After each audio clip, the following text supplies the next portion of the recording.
tomada de decisão feita por um terceiro com poder legal, você tem a decisão judicial ou até mesmo uma lei que resolve algum conflito que possa estar presente na sociedade.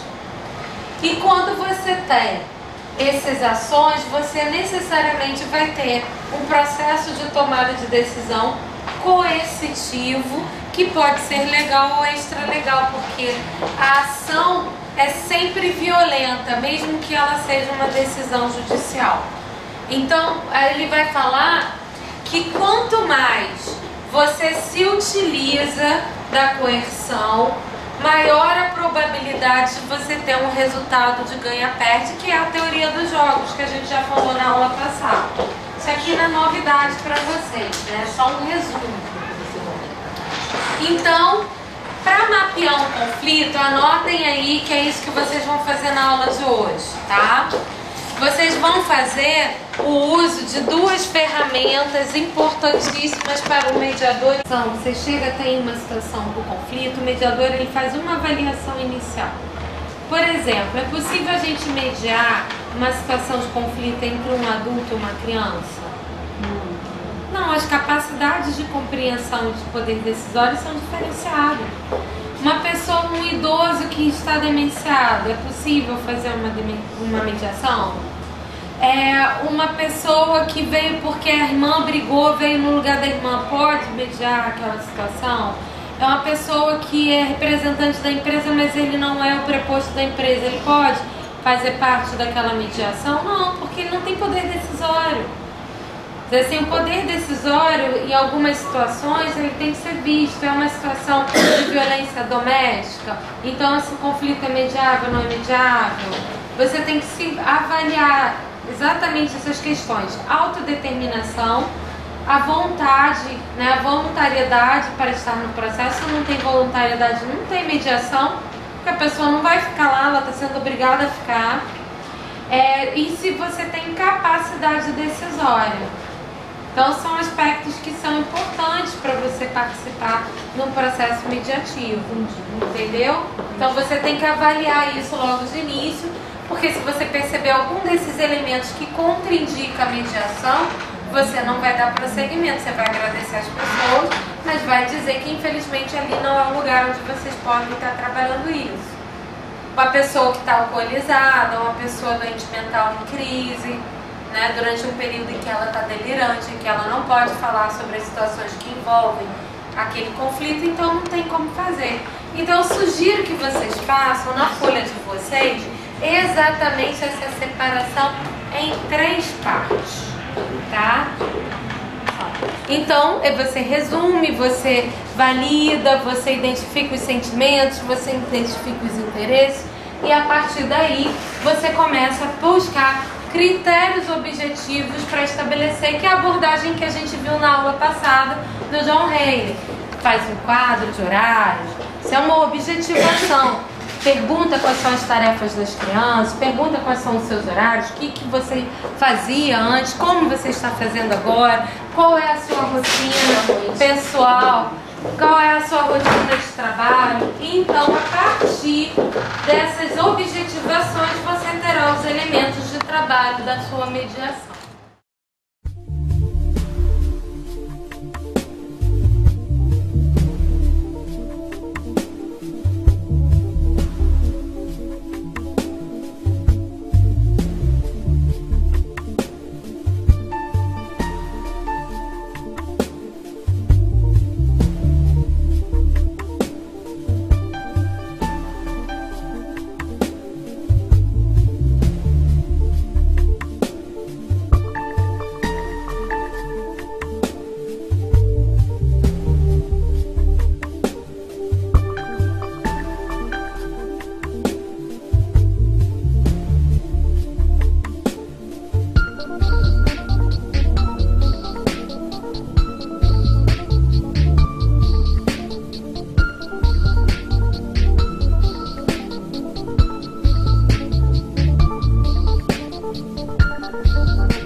As pessoas são diferentes dos seus problemas. Como elas interagem com os seus problemas, não é o que elas são. Só aponta para você que o problema delas é muito difícil de se lidar. A barganha posicional foi um relacionamento e a essência do conflito, a essência do relacionamento em conflito.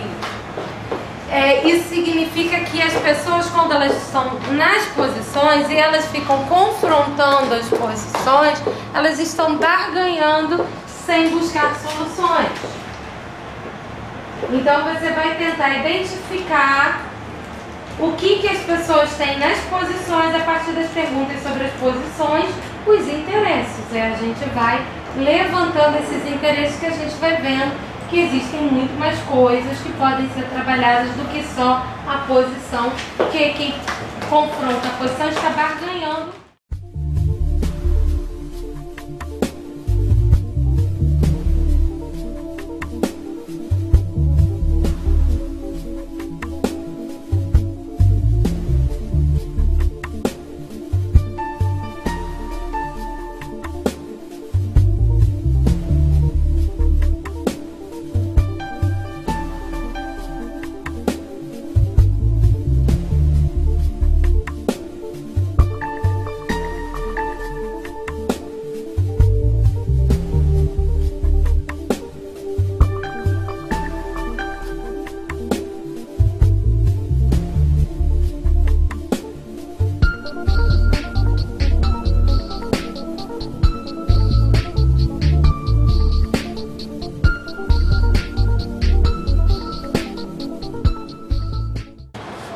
Porque eu sou o pai e tenho uma estrutura melhor.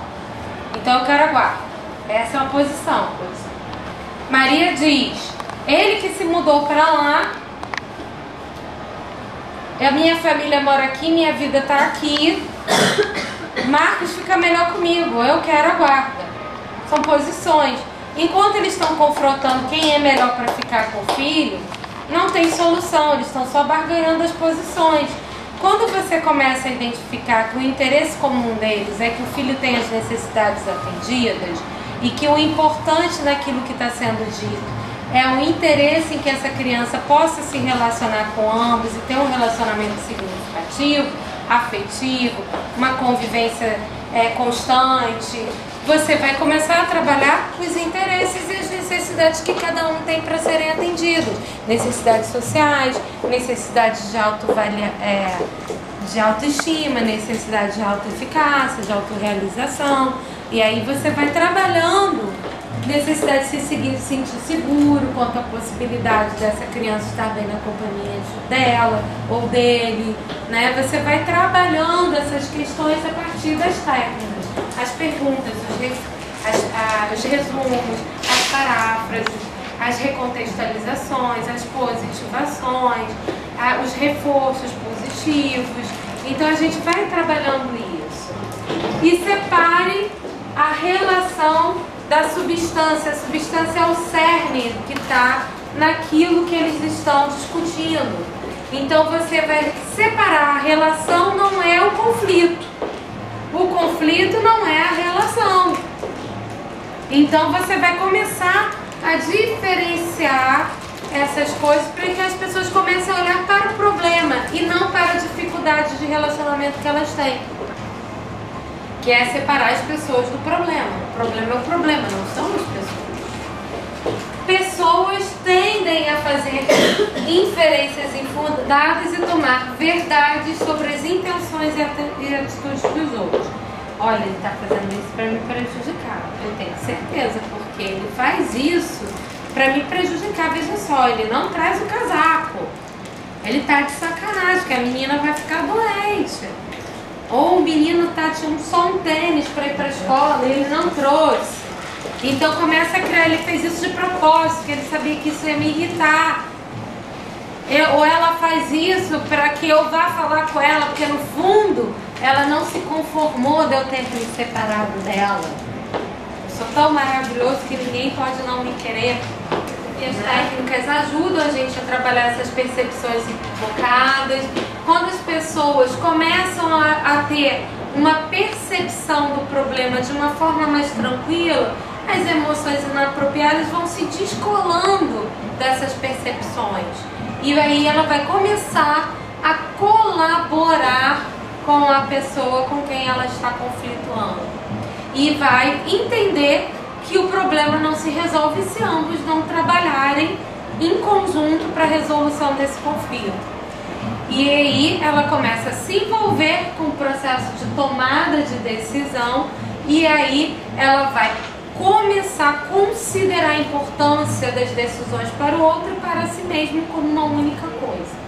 Então a técnica é essencial para a gente fazer esse mapeamento. E a gente vai trabalhar também com as emoções usando técnicas. Reconhecer e compreender. Você vai fazer perguntas esclarecedoras, você vai fazer perguntas diretivas, perguntas abertas em alguns momentos, perguntas diretivas na maior parte dos momentos em que você percebe que ainda tem um descontrole. Você começa a perceber o que você está sentindo naquela situação que está sendo posta ali e também checando, validando. É normal, eu estou percebendo que você fica muito descontrolada quando essas situações acontecem. Ou você fala, eu percebo que essa situação é muito mobilizadora para você. Por isso que você fala que é descontrolada, pode ser que ela não fique irritada com você, mas percebo que você fica muito incomodado com isso.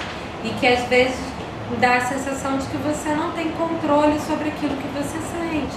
Isso é possível acontecer em algumas situações de mediação, quando você está na sessão individual de mediação, né? Você colocar essas coisas. Agora, na mediação, você sempre deve legitimar. As emoções são sempre verdadeiras para as pessoas. As pessoas que vivenciam os conflitos, elas realmente sofrem com aquilo que elas estão vivendo. Com o conflito, ele é um mobilizador de emoções, raiva, tristeza, inconformismo. A gente tem que trabalhar com isso, a gente tem que devolver isso para as pessoas e perguntar isso mesmo, eu estou compreendendo como pessoa, fazer esse trabalho de empatização e lembrar sempre que desabafar é permitido e que você vai ter uma postura de escutativa. Você não vai interromper a pessoa quando ela estiver falando sobre as emoções dela. Você vai manifestar interesse e você vai encorajar que ela realmente fale sobre aquilo que é importante para ela. E você vai não reagir, porque às vezes as pessoas ficam descontroladas mesmo. Você tem que manter a calma e ajudar a pessoa a se estabilizar. Normalizar, fazer um gesto simbólico quando a pessoa começa a ficar ansiosa, quer falar, você segurar, fazer uma contenção, né, constante, fazer um olhar, né, você ter uma postura calma, uma postura equilibrada, que vai auxiliar essa pessoa a se recontextualizar dentro daquele conflito. Se você perceber que você não conseguiu fazer esses gestos simbólicos, que você não positivou a fala, ou que você não foi suficientemente hábil para fazer um afago, que é uma técnica de estabilização emocional para que a pessoa ficasse bem, você reconhecer que talvez não tenha sido a melhor abordagem, vou recontextualizar de novo e repare, porque o humano é assim. Eu estou feliz em ver que mesmo sendo muito difícil para vocês virem conversar sobre esse problema que é tão mobilizante para vocês vieram aqui com a disposição de cooperar para encontrar uma solução. Então você sempre está reforçando essa atitude colaborativa, sempre. Quanto mais difícil for para as pessoas, mais afagos você tem que fazer, mais reforços positivos à atitude da pessoa você deve fazer.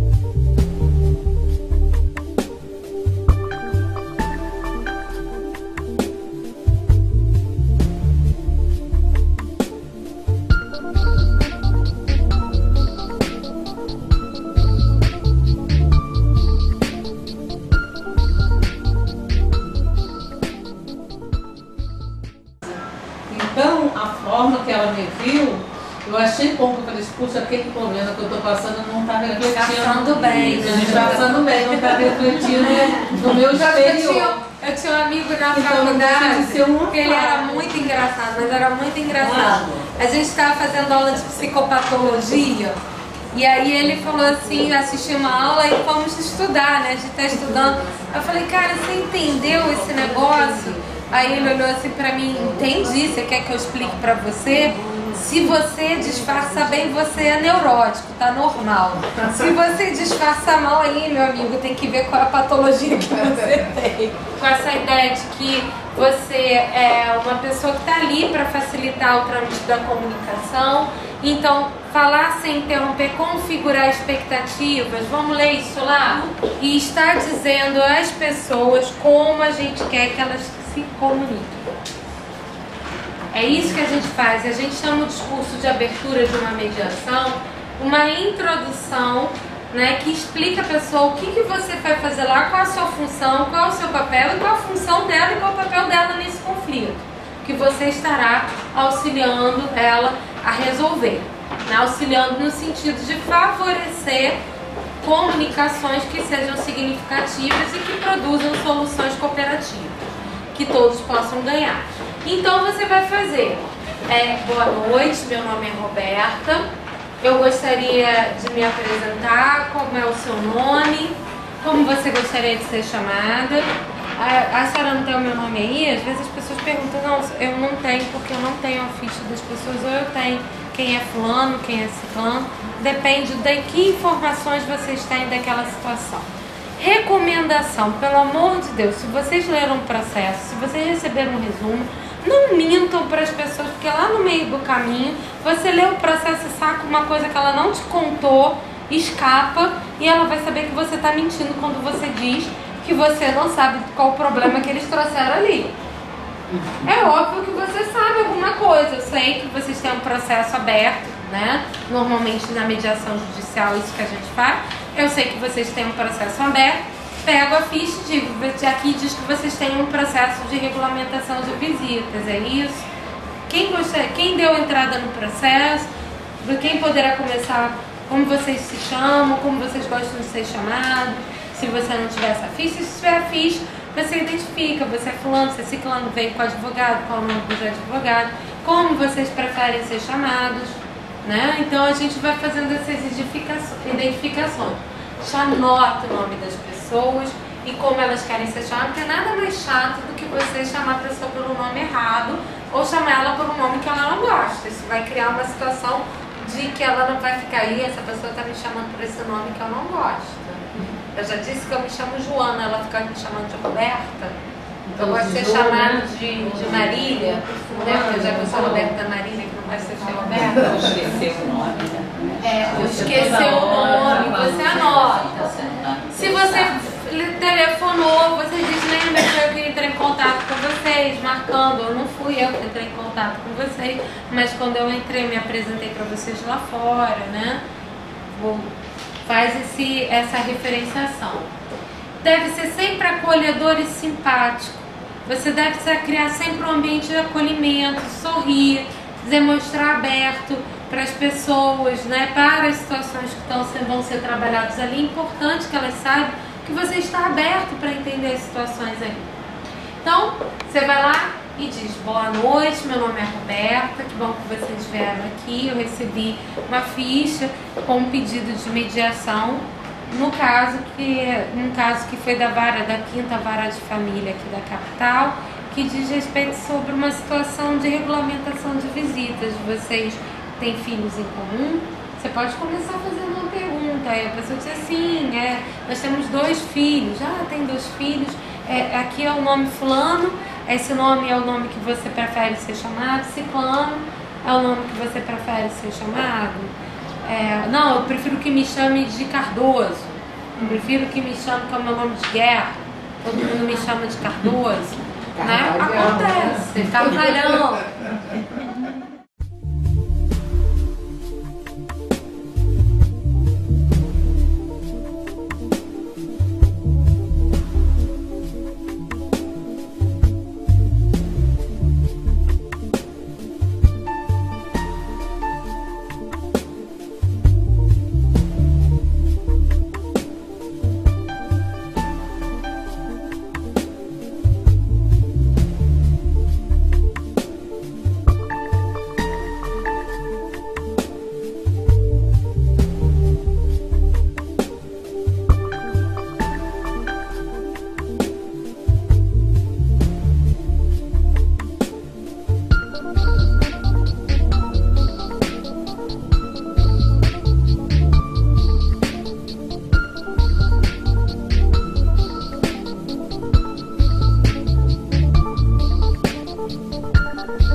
processo de diálogo, de construção de diálogo. Então, no processo de mediação, o meu papel será o papel de facilitar a comunicação entre vocês. Então, eu não sou juiz, eu não tenho o poder de decidir por vocês. O que eu estarei aqui, a minha função é auxiliar a vocês nas conversações, na melhora da comunicação, na melhora, em fazer com que vocês realmente conversem sobre as coisas que são importantes para vocês, nessa questão que vocês trouxeram à justiça e que provavelmente deixa vocês com muitas preocupações. Então, para isso é importante que a gente tenha algumas regras, porque a experiência mostra que quando a gente tem um problema difícil para resolver, a gente usar algumas regras para se comunicar facilita o entendimento e a compreensão daquilo que é necessário para que a gente possa compor uma solução. É isso que a gente fala. A gente está dizendo que a gente quer que as pessoas falem. E aí você vem e faz o seu... Eu não estou aqui, né, para impor uma decisão a vocês. Eu não estou aqui para tomar decisões ou partidos ou tomar a posição de uma ou outra pessoa. Embora, quando a gente esteja muito tempo sem conversar pessoalmente, sem se comunicar pessoalmente, às vezes quando a gente escuta o outro relatar o problema, parece que a gente está às vezes dando mais atenção ao outro do que a gente, mas a gente vai vendo que a gente vai ter um momento para cada um falar. Nesse momento que cada um estiver falando, a gente não vai poder interromper. Um não pode interromper o outro. Nós temos caneta e papel aqui em cima da mesa. Se for alguma coisa que você discorde ou que você acha muito importante comentar, você anota para quando for o seu momento de falar, você possa falar sobre aquilo que você acha importante sobre aquele tema. Aqui a gente vai utilizar um comportamento respeitoso, um comportamento construtivo para uma boa relação. Então aqui não são permitidos xingamentos, ofensas. Se já existiu uma situação anterior, você pode até relatar. Eu normalmente não falo isso, mas pode ser feito. É importante que a gente mantenha um relacionamento respeitoso, procure ter uma atitude construtiva de uma boa relação, que isso facilita o entendimento e a comunicação. Então a gente está falando daquilo que a gente quer. Então eu gostaria, né, o meu papel aqui é auxiliar nessa comunicação, e o papel de vocês vai ser realmente trazer coisas importantes para encontrar, para que vocês possam construir uma solução que atenda aquilo que vocês realmente querem. Então, as comunicações aqui vão ser nesse sentido. Eu peço que vocês realmente pensem, objetivem o que vocês gostariam, as coisas que vocês desejam, realmente trouxessem somente as coisas importantes, e que trouxessem as coisas importantes exatamente com o objetivo de construção de uma solução. A gente já está dizendo tudo que a gente quer, a gente está direcionando a objetivação que eles falam. Você está trazendo isso para dentro da configuração das expectativas, né? Aí você vai marcando se você já falou, né? O processo de mediação, ele é informal. Isso quer dizer que a gente aqui não produz provas, não vai se preocupar com as provas do processo. A gente aqui está mais interessado numa solução, que vocês possam construir uma solução que realmente atenda aquilo que é importante para vocês e que possa ser uma solução operacional na vida de vocês. Que vocês tenham essa solução e que consigam conviver com ela de uma forma positiva para vocês, né? Então, seria importante, né, vocês pensarem. Eu já falei essas outras coisas, fiz meu checklist. Algumas vezes a gente vai ter encontros privados e encontros conjuntos. Isso vai depender da necessidade que eu identificar da gente estar fazendo esclarecimentos individuais ou não. Não é ele que decide, é você, por isso você fala assim. E é necessário também que a gente entenda qual é o papel de cada uma das pessoas. Os senhores advogados entendam que num processo de mediação, o protagonista da solução é a pessoa que vive o problema, porque ninguém melhor para encontrar a solução de um problema do que a pessoa que está sofrendo com com a intenção de serem os melhores profissionais no apoio jurídico que eles podem dar aos clientes dele, mas que eles têm que entender que dentro do processo de mediação, o protagonismo, quem fala por si é o cliente, é a pessoa que está no processo, que está sofrendo os impactos de todos os problemas que vêm junto com o processo judicial. Então é importante que eles estejam ali para dar assessoria jurídica e esclarecer aspectos jurídicos que possam estar sendo discutidos junto ao cliente para auxiliá-los na solução do problema. Então a gente espera que eles tenham também uma percepção colaborativa e uma atitude colaborativa. É isso que a gente está dizendo. Os advogados também. A gente vai configurar as expectativas do advogado também. Se você não fizer algum desses checklists durante o processo de mediação, eles vão voltar e você vai ter que retomar o seu discurso de abertura e refazê-lo.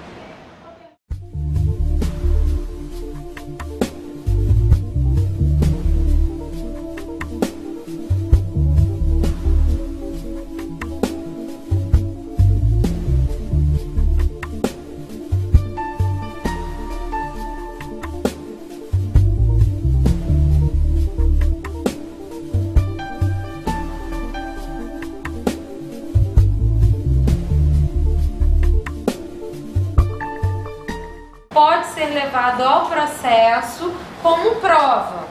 Então, o que é falado na mediação, ele tem o objetivo não de construir mais dificuldades, e sim soluções.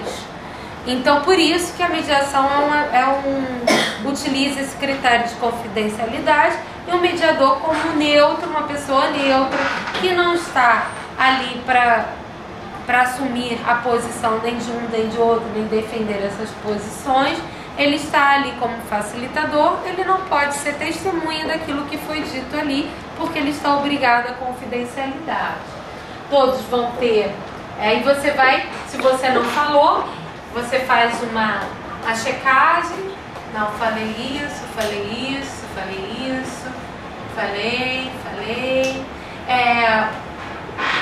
Eu gostaria de ressaltar aqui para vocês que a gente deve tentar seriamente, assim, de uma maneira bem efetiva, encontrar soluções para os problemas que afligem vocês. Então, o que eu espero de vocês é que vocês tenham uma atitude resolutiva, uma atitude no sentido de construir uma solução para o problema que vocês está trazendo, essa dificuldade de relacionamento entre vocês. E que vocês tenham o cuidado de trazer informações importantes para a construção dessa solução, porque nenhuma solução vai ser melhor do que aquelas que vocês encontrarem para a vida de vocês. Ninguém vai ter uma solução melhor do que aquelas que vocês podem trazer para dentro do problema de vocês. E eu tenho certeza que vocês serão capazes de encontrar uma solução que seja realmente satisfatória para vocês. Vocês vão treinando no local como mediador, e que é importante que eles cumpram os horários, que eles se comprometam com os acordos, com os horários, com as sessões que forem marcadas, que é importante para o andamento e a celeridade até mesmo do processo de mediação, para que ande rápido, para que eles possam resolver as questões no menor tempo possível, né? Pergunta de novo se tem dúvidas, pergunta se quem abriu o processo, ou se eles querem escolher quem vai iniciar a relatar a situação, e aí você já dá uma consigna. Vou pedir então, quando é caso de família, você já sabe que tem emoções descontroladas, normalmente já tem essas emoções pulando, você vai fazer uma consigna diretiva no primeiro dia, porque você não sabe onde você está pisando.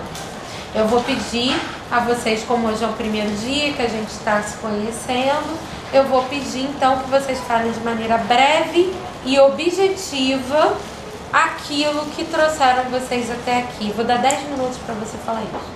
Se tiver conflituoso demais, sim, você vai diminuir o tempo, porque comunicação excessiva é problema.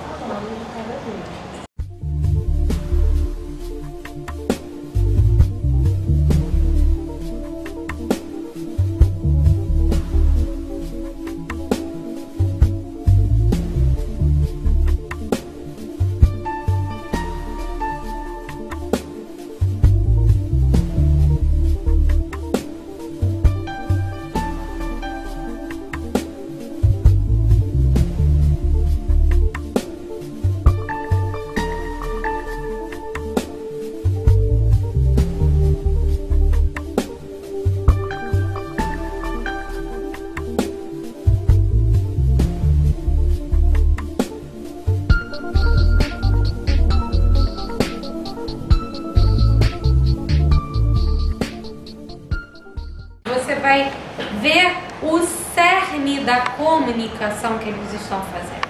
Vocês vão se preocupar com o conteúdo essencial daquela comunicação e não com a forma como a pessoa relata, nem com todas as cores daquilo que ela relata. A gente já viu, vocês já viram fazer isso com a nossa colega Denise, não foi?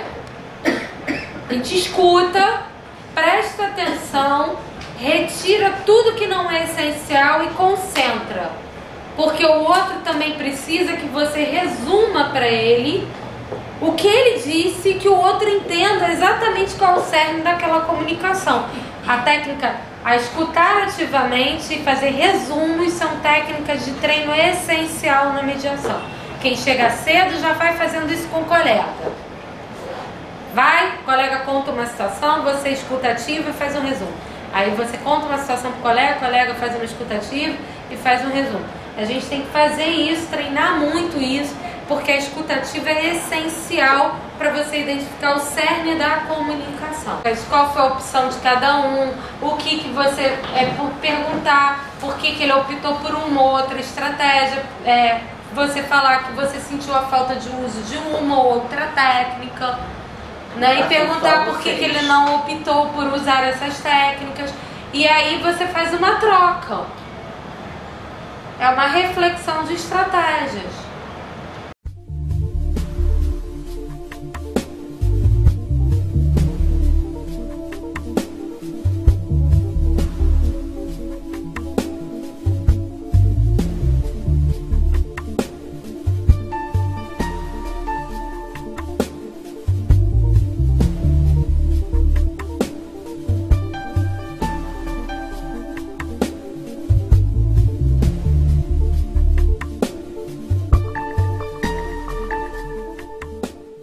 Os mediadores terão uma tarefa de fazer a escuta ativa, o resumo e o discurso de abertura.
Então é uma configuração que é importante os mediadores fazerem, esse discurso de abertura com uma boa configuração de expectativas para então a gente chegar. Mas o nosso objetivo hoje não é fazer uma mediação completa, é a gente fazer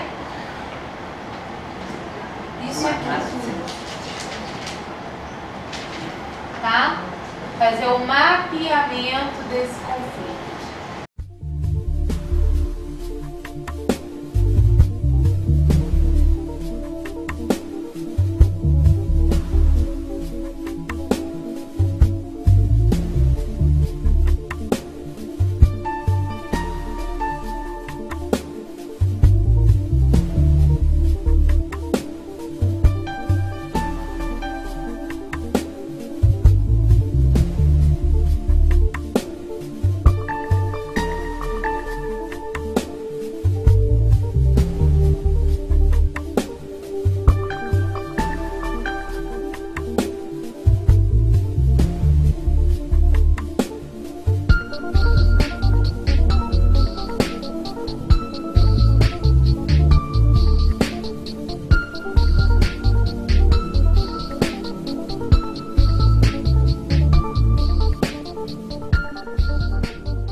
Então, o papel de vocês será de observadores desse conflito, fazendo a identificação das posições, dos interesses que vocês identificam e dos sentimentos que vocês vão identificando à medida que eles vão interpretar. É importante também que vocês anotem aí para vocês qual é a questão que eles estão discutindo, qual é o assunto principal que vai ser trazido aqui como mediável, assunto mediável, não é qualquer assunto mediável. E identificar também os tipos de conflito presentes nos relatos que eles vão fazer.